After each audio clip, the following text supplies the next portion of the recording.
Why does it always have to be God? I mean, we act as if though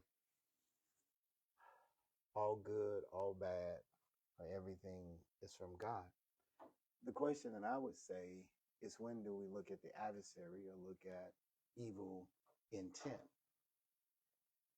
Sometimes we have a nightmare because we're about to receive something.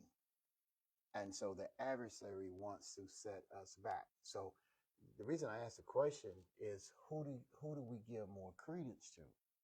The dream or the nightmare? Now we hear crickets. That's an honest assessment. Why? How does the nightmare affect us greater than the dream?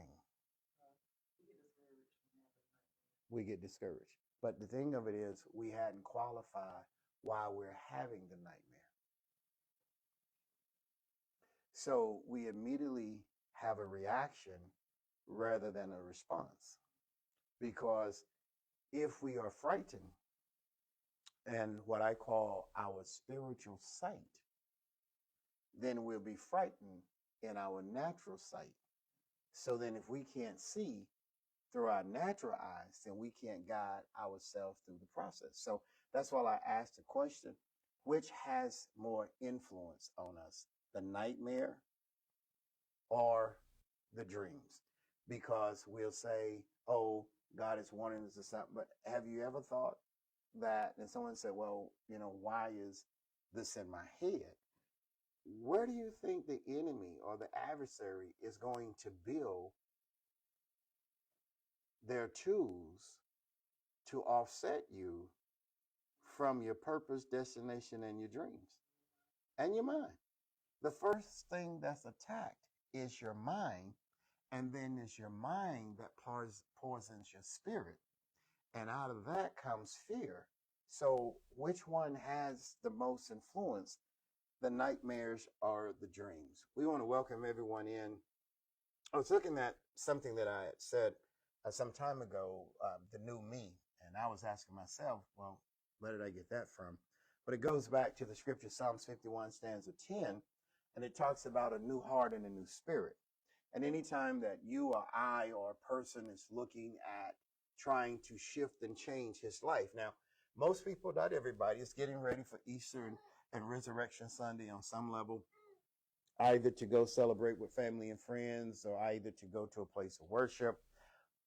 But that doesn't institute a new heart and the right spirit. And someone would ask the question, well, what's wrong with my present heart? The question would be, there are two sides to the circumcision of a heart. And this is why we talk about the story of David, is there's a part that God has to do, but then there's also a part that we have to do. And so we kind of look at God and say, okay, God, you should be doing this, and I should be receiving this, and I should be here, and I should be there.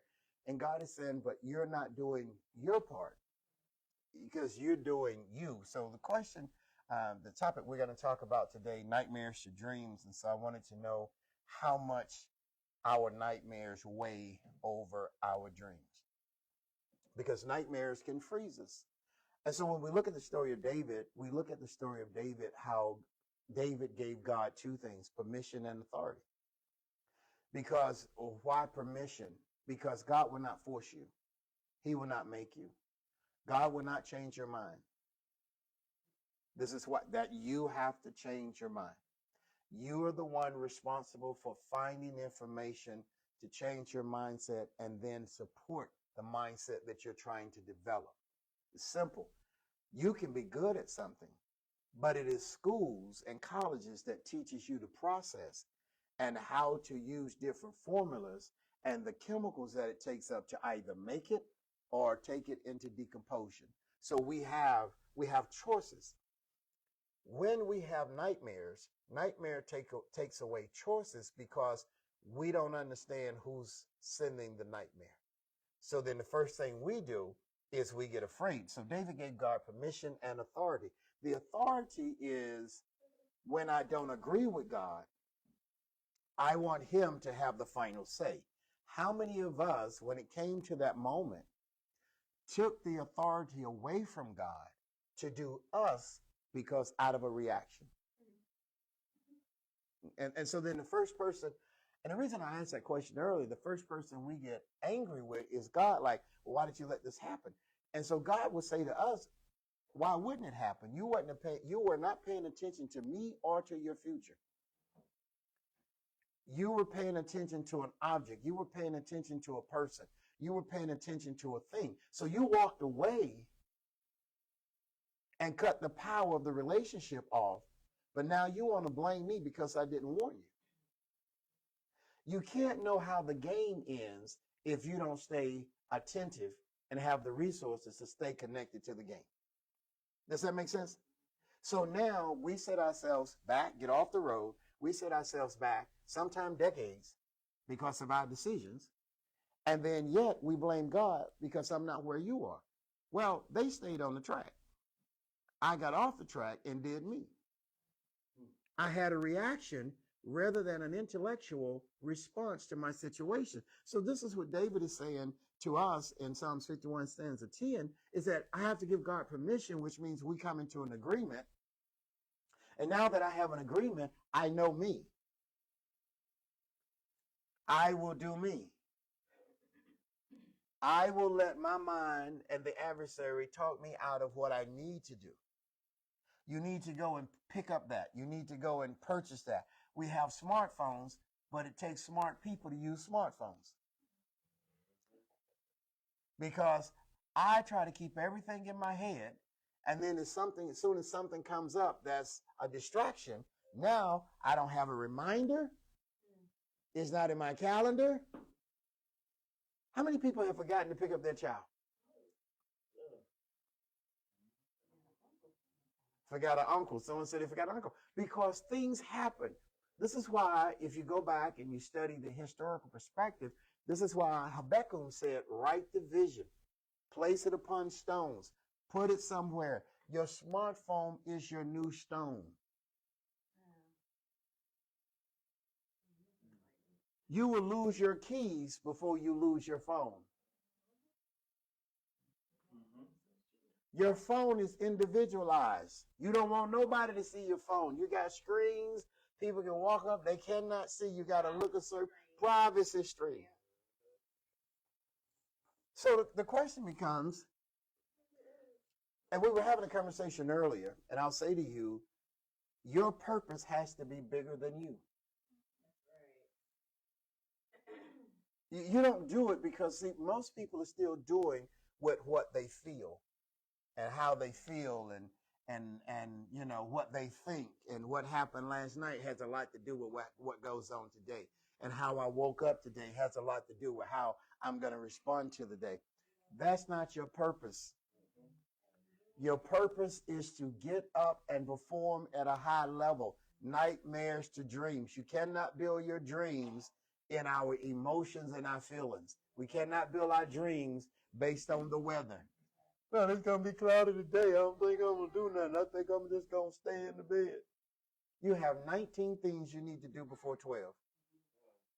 And you want to get up at 2. So here's the thing. Here's the thing for those that are writing. I would say this. Let's be faithful on the pathway about your purpose. Let's be faithful, which means I have intentions. It is intentional that I get up. It's intentional. Because why would God grow your seed when you won't take the time to fertilize your seed? Why would God answer another prayer, deliver you to another phase and stage of your life, bring your dreams to fruition, and you are totally unproductive, lazy? It's about you. Any little thing can stop you. But God also looks at then when it's something you want to do. You're up early. You there early. You in the front early. But I want God to bless me, but I won't even do the necessities of fertilizing my dreams. So here's the thing. Sometime in being faithful on the pathway, you need to stop and recharge. Not stop and be distracted, but stop and be recharged. One thing we need to do when we pause for a minute, or as some people would say, stop to get refueled. Take the negativity out of your mouth. You can't ask to be blessed and then be negative about the process of developing the blessing. I'll say it again. You can't be blessed talking about the negativity of the process to the blessing. What does that mean? You want a finished product when you're not a finished product. And so while God is working through you to develop your blessing and to bring to fruition your dream, you don't like the course of the process. So because it didn't come to me on a 757, it didn't come to me in a Porsche, it didn't come to me in a Ferrari, it came to me in pieces, so I reject it. And the first part is you're rejecting your father's innate instructions to tell you how to be creative to put the parts together. What you want is a finished product that you can't understand, and what God has given you is steps and pieces. He never said, I will bless the man that is a finished product. He says, my word is a lamp unto his path. So you get this word, you're going to need another word, you're going to need another word. The problem is, you're looking at someone who's finished the exam. Well, you hadn't showed up in the exam room because you stuck outside in a nightmare of what somebody said. See, we don't think people speak to poison us. We don't think family has secretive alternative motives. We don't see that. And so what God looks at us and say, you're responsible for how you process and handle your experiences and expectations. What God is saying, the Holy Spirit should become a filter. Not just quickening and speaking and running and showing people I can speak in tongues. Well, let's clap for you. Okay? The problem is you can't process or handle your experiences and expectations. And this is keeping people in neutral or in a nightmare phase, because what you're going to receive is not coming as a finished product. You're going to have to process it. Now, let me make it plain. You're not going to get all the pieces in the same day, in the same week, in the same month, and sometime you won't get all the pieces in the same year. Ask me why. Y'all looking a little funny. Because what you want is a book, and you don't realize, and you see your life as a photo and not as a continuous movie. So you're stuck on the photo. What you're stuck in the moment. You're stuck in what he said, what he didn't say, what she did, what he didn't do. You're stuck there. You don't realize the film is still rolling. So then you get caught up in a moment. And when you finally wake up, the movie over and you don't know the ending. So you want God just to give it to you. But God's saying, here's the problem. You haven't grown or developed. It's like if you are a pigeon, you can fly a certain amount of feet, but you don't have the range of a hawk. If you're going to become a hawk, you have to have the lungs. If you're going to become a high-performing person, you have to have a different level of conditioning.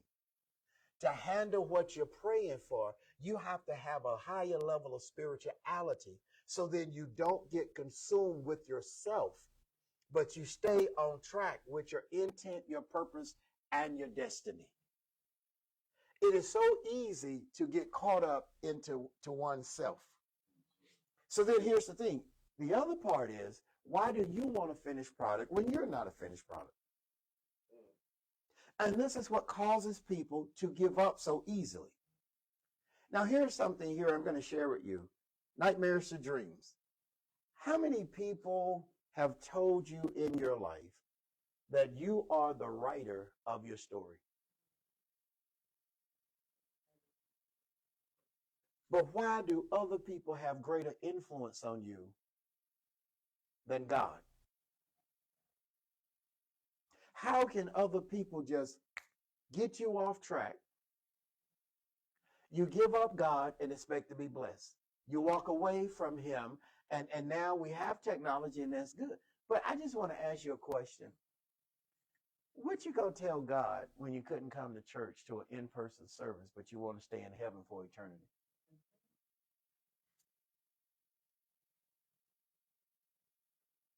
I mean, why would you want to stay in heaven for an eternity, but you can't come to one in-person service? And if you feel it, then it's meant for you.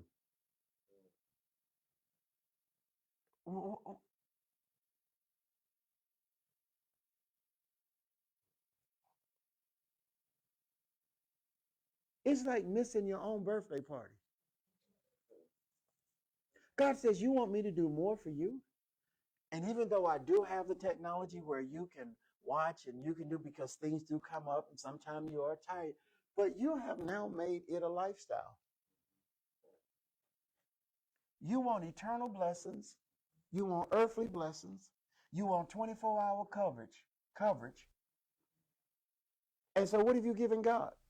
So you think you're doing God a favor by watching a video? What if he give you a video of heaven while you're in hell? That's just me now. That ain't in my. What if he give you? Oh, I can say this is when I wish I had another camera to show the expression. Like, oh, God would never do me like. Yes, he will. Because you wouldn't spend any time in fellowship. You wouldn't spend any time in communion. You just off on your Isle of Patmos doing you.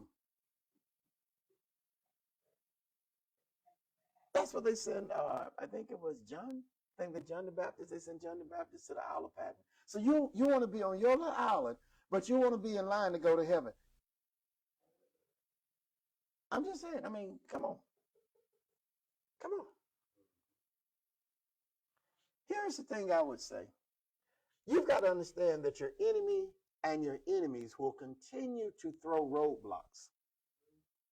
And the biggest roadblock is your mind. So if you can't get along with people down here, how do you expect to stay in heaven? If you won't talk to anybody down here, what's going to change when you get to heaven? God got a room for those that don't want to be bothered with nobody. So you get a private room. And the Bible tells you and I that God has no. And he says in his word, forsake not yourself to assemble. So what you're going to do, sit outside the gate and emoji God? What y'all doing? Yeah, I'm going to send God a text. Yeah. Yeah. So you would feel offended if God allowed you to go, let me use the old people word, Hades, and give you a phone and you can watch heaven. That's what now? That's petty? Why is that petty?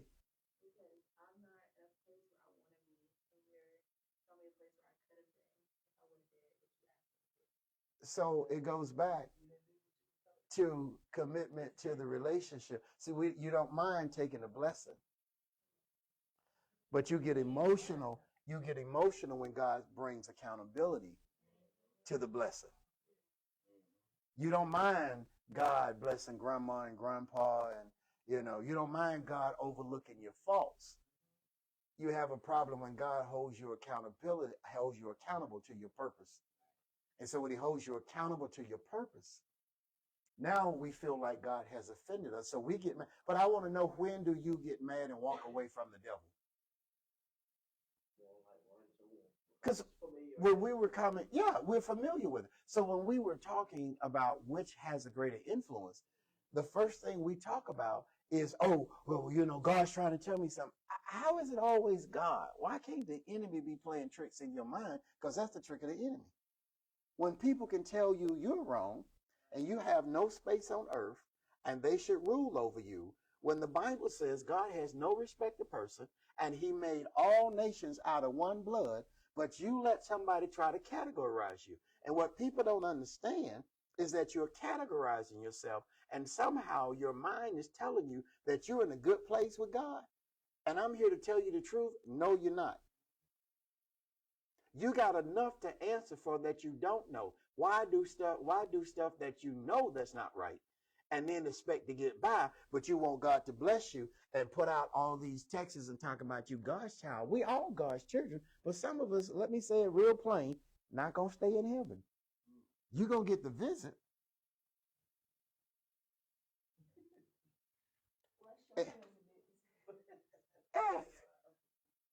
And so you sit out here and you blast all this stuff out on social media about churches and stuff like that. Well, then don't plan to go to heaven.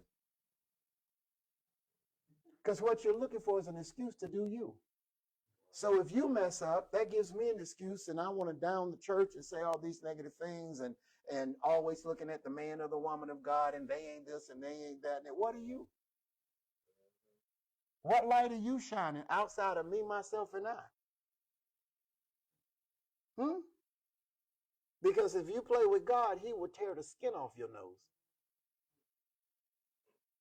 Things happen and people jump on the bandwagon because it's all about them. I looked at what it is. I'm almost done. I looked at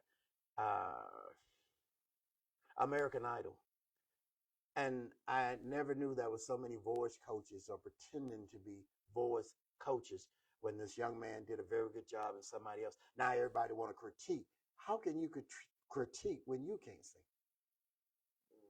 Well, if it gets me hits and it drives up my likes and my posts, people will use you like cattle when they didn't put in the work. Why is that relevant? You want the blessings of God, but you're not putting in the work.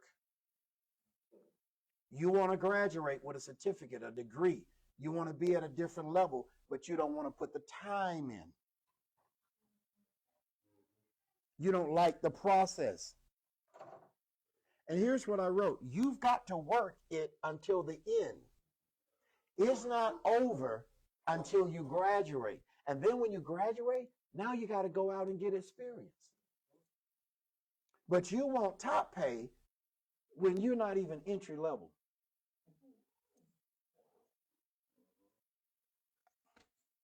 And here's what you will say. Well, I got bills. Whose fault is that?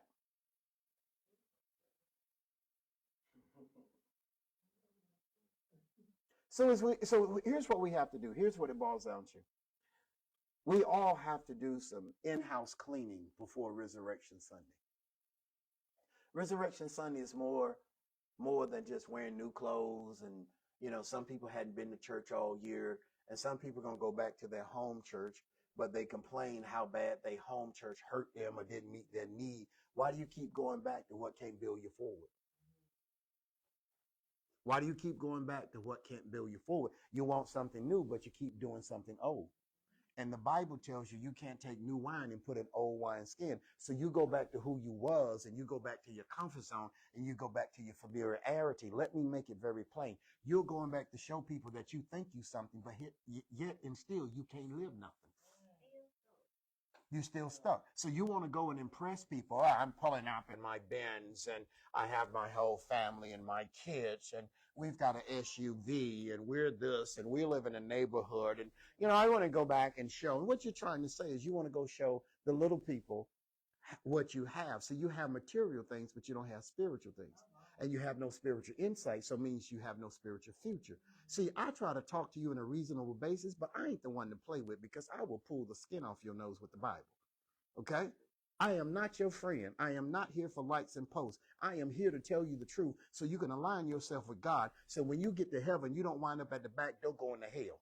That's who I am. I try to be nice to you, but I ain't got time to play with you, because I want to get something done before Resurrection Sunday myself. So while I'm talking to you, I'm trying to hold down a beast and a lion of the tribe of Judah that's down in my spirit that can break yokes, but I'm trying to get your attention, because ain't no need of me breaking a yoke and you don't even know it's broken.